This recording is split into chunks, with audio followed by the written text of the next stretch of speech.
今次講下遺囑嗰啲事，咁點諗到遺囑咧？咁因為真係有好多單即係啲遺囑都要打嘅，咁香港都要打。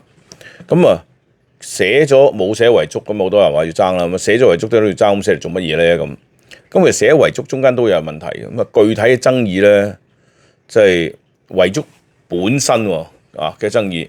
咁例如，喂，真定假嘅喂，大佬？咁我唔認喎，我唔認佢呢張真喎。咁例如好似啲格式嘅問題，咁係咪兩個證人一齊簽名啊？咁而家啲地方改咗例啦，一個都得啦。咁總之你嗰個地方嘅咩例，咁我就話你嗰個簽名嘅規格唔啱。咁識唔識英文㗎？咁你識英文喎，大佬，咁你咪揾佢笨啊咁有啲就話喂，簽名真定假㗎？簽名真假一件事，咁簽名格式唔啱又另一件事，咁就個文件格式啱唔啱㗎？寫緊乜嘢喺度啊？咁呢啲又有問題。咁例如好似口唇膏寫落廁紙得唔得咧？咁原來佢話我哋要用啲 durable paper， 即係話頂得唔會咁易爛嗰啲紙。咁你廁紙都要易散咗，咁有幾橛咁點對啊？所以有啲咁即係最基本具體對嗰張文件本身嘅形式嘅執拗。另外除咗即係拗話係咪個簽名真假之外，仲有就話喂，簽名嘅時候嗰個人佢精神狀態鍾唔鍾意支付去簽呢咁嘅嘢嘅咧？佢係咪老人痴呆症咧？痴呆到乜嘢階段咧？又或者佢係咪中咗風嘅咧？或者佢係咪盲咗嘅咧？或者佢係點樣有啲問題嘅咧？咪 short 咗嘅咧？咁根本唔應該簽嘅。咁係咪有啲咁嘅事咧？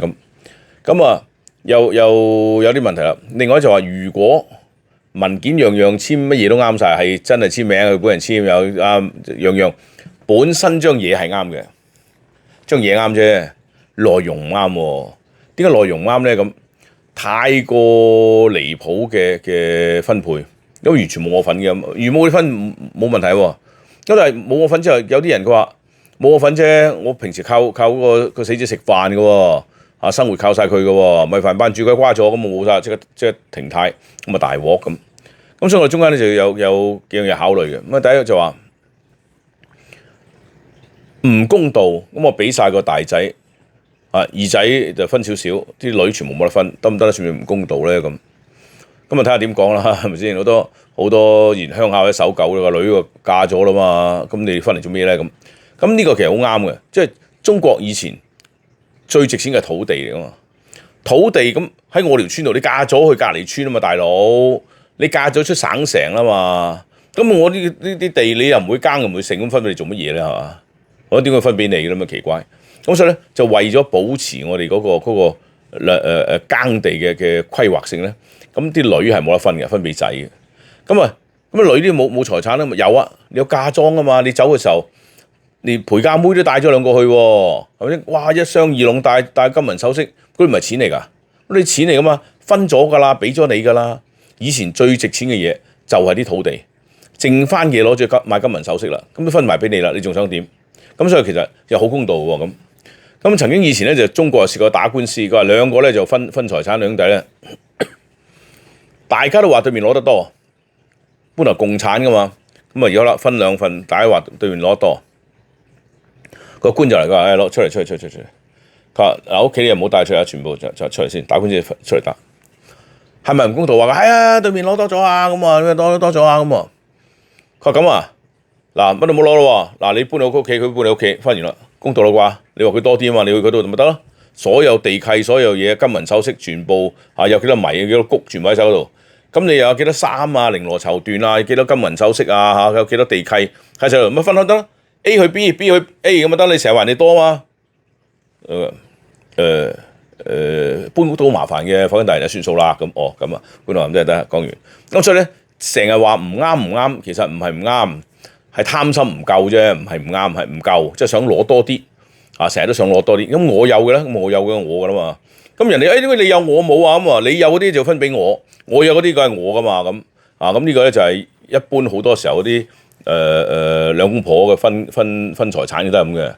喂，你我攞一半嘅喎，我哋老婆喎，咁你啲陪嫁出，嗰啲關佢咩事啊？咁嚇，嗰啲又關佢咩事？真係奇怪喎！即係人哋嗰啲全部關你事，你嗰啲全部都唔關人事，淨係關自己事。咁啊，好似又唔好公道嘅咁啊，但係公唔公道咧，係自己覺得嘅啫。咁啊，但係最弊咧，上法庭嘅時候就唔係淨係自己覺得啊嘛，仲有即係客觀環境覺得嘅。咁好啦，內容唔啱嘅時候要出嚟拗，咁最容易拗嗰啲就係話，喂，我冇錢喎，冇得生活嗱。我哋拗遺產咧，唔係拗個 right 喎，我哋拗個 need 喎。我係冇錢食飯，我嚟另外遺產錢，記住死嗰個唔係你嘅喎，唔係一定俾你嘅喎。所以可伯嗰啲錢，佢阿媽留落，阿媽留落俾可伯喎，你有冇搞錯啫喎？唔係阿媽留落俾你喎，係俾你嘅俾咗啦，係你嘅俾咗你㗎啦。咁啊唔係阿媽諗住要留俾我，咁阿媽諗住留俾你，點解唔留俾你嘅最後？你衰啊係嘛？人哋中意留俾老公喎，又點同老公一齊揾？你點知啫？係咪先？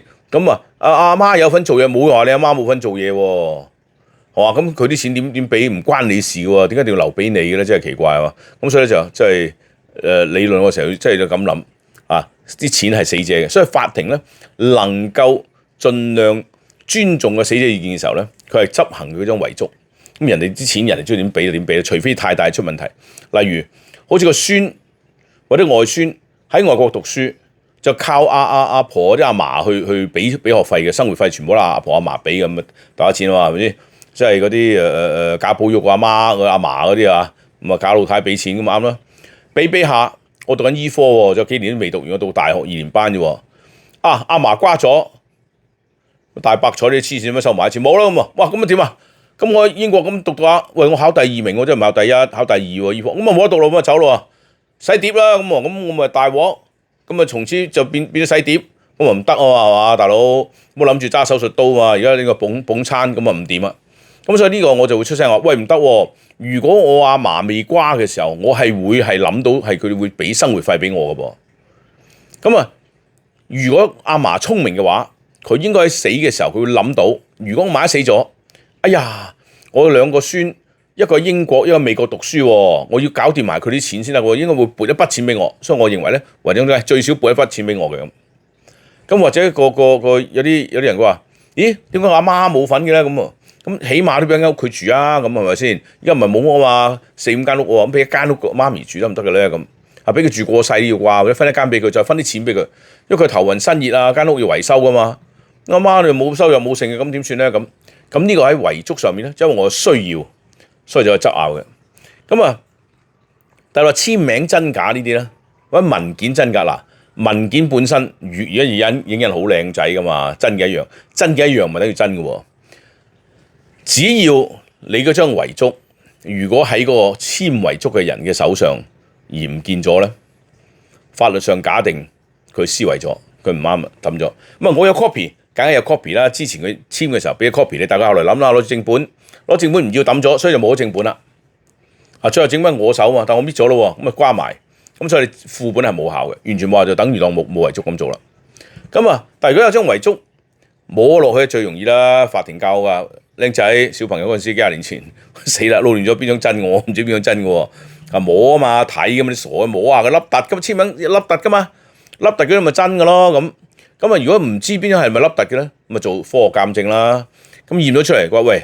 呢張碳粉影印嘅喎，咁啊 sorry， 咁啊假嘅啦。呢支係黑色原子筆簽嘅喎，或者墨水筆簽嘅喎，咁就算簽得輕力，都係真嘅嘛，驗到㗎啦，真假。咁呢個係驗個文件本身嘅真偽，嗱唔係要簽名喎。咁如果簽名似嘅，只係執拗話究竟係咪正本呢個正版嚟嘅咧咁？因為兄弟姊妹仔女嚟噶嘛，知道爸爸點簽名噶嘛，所以呢個如果係真嘅就係爸爸簽名啦，就冇執拗呢一點。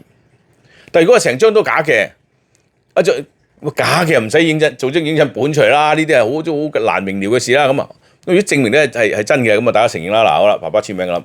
但係有時，咦張嘢啊，另立又凹又凸嘅喎。不過簽名唔係爸爸簽嘅喎。呢個另外講啦。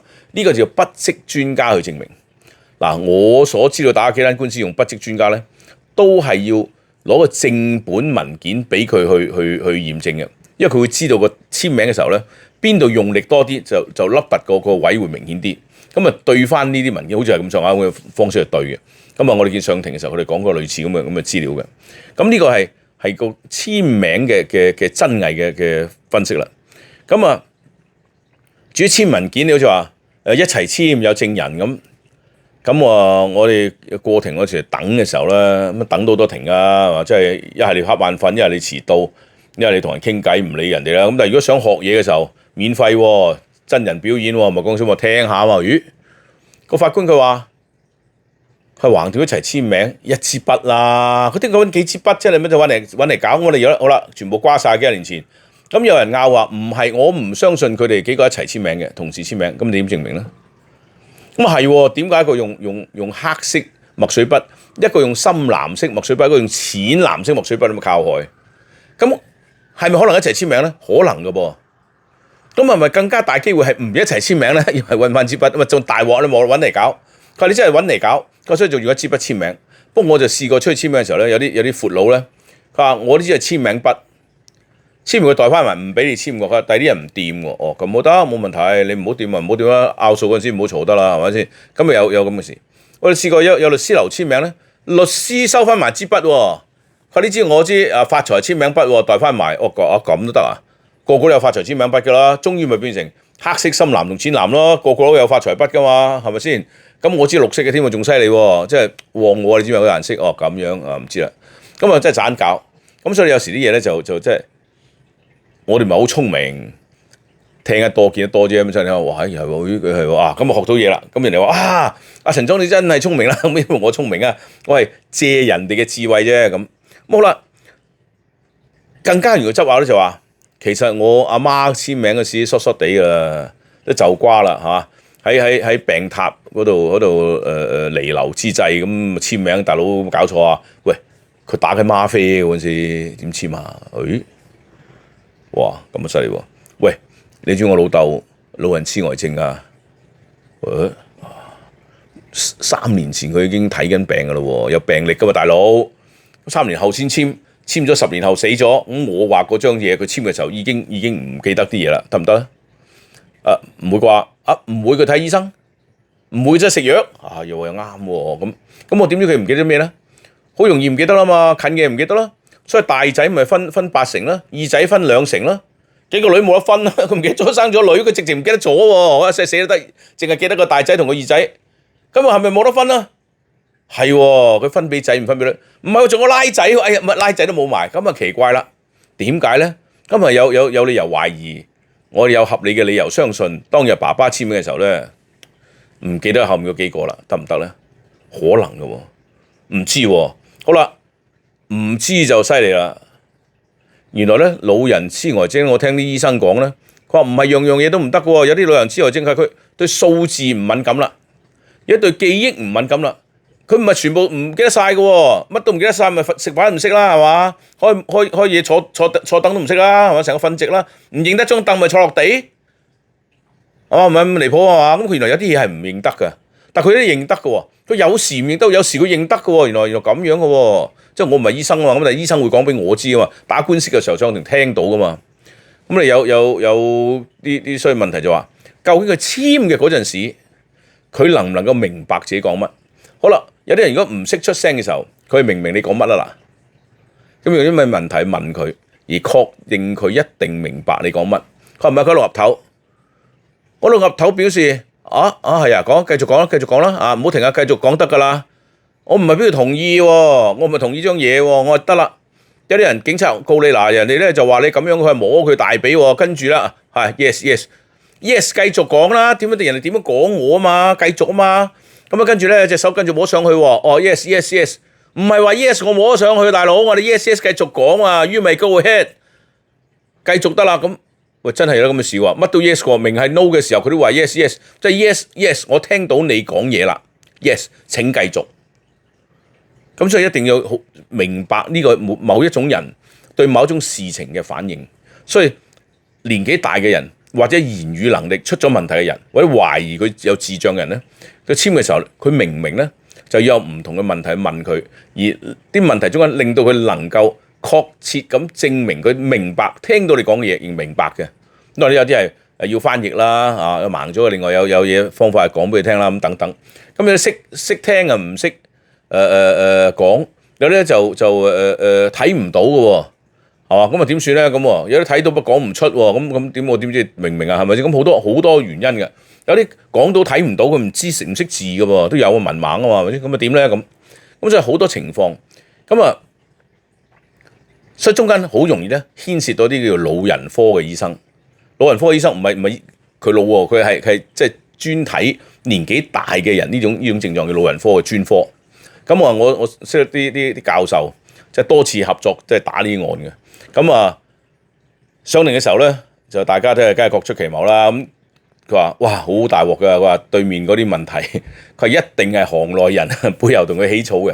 佢話仲大過我出張卷喺大學考試，我考啲學生都冇，啲醫生仔都冇咁難，人哋考翻嚟。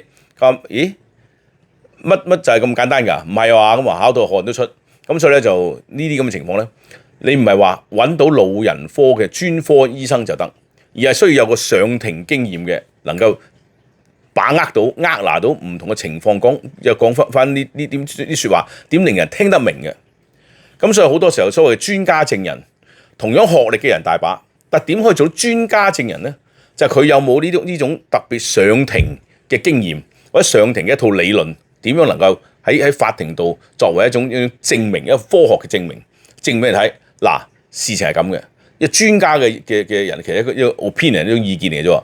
即係我見到咁嘅嘢，以上咁嘅假定，我 observe 種嘅嘢，睇到咁嘅嘢，於是我作出咁嘅結論。我意見嚟嘅啫嘛。我認為小弟卑微嘅咁講啦。咁不過我係咁嘅專家，我寫過咁嘅書，我做過咁嘅嘢，上過咁嘅庭，咁就犀利啦。所以大家如果有呢咁嘅案嘅時候咧，一定要知道揾啲乜嘢嘅所謂專業嘅證人，先至能夠令單案更加生色，更加有把握。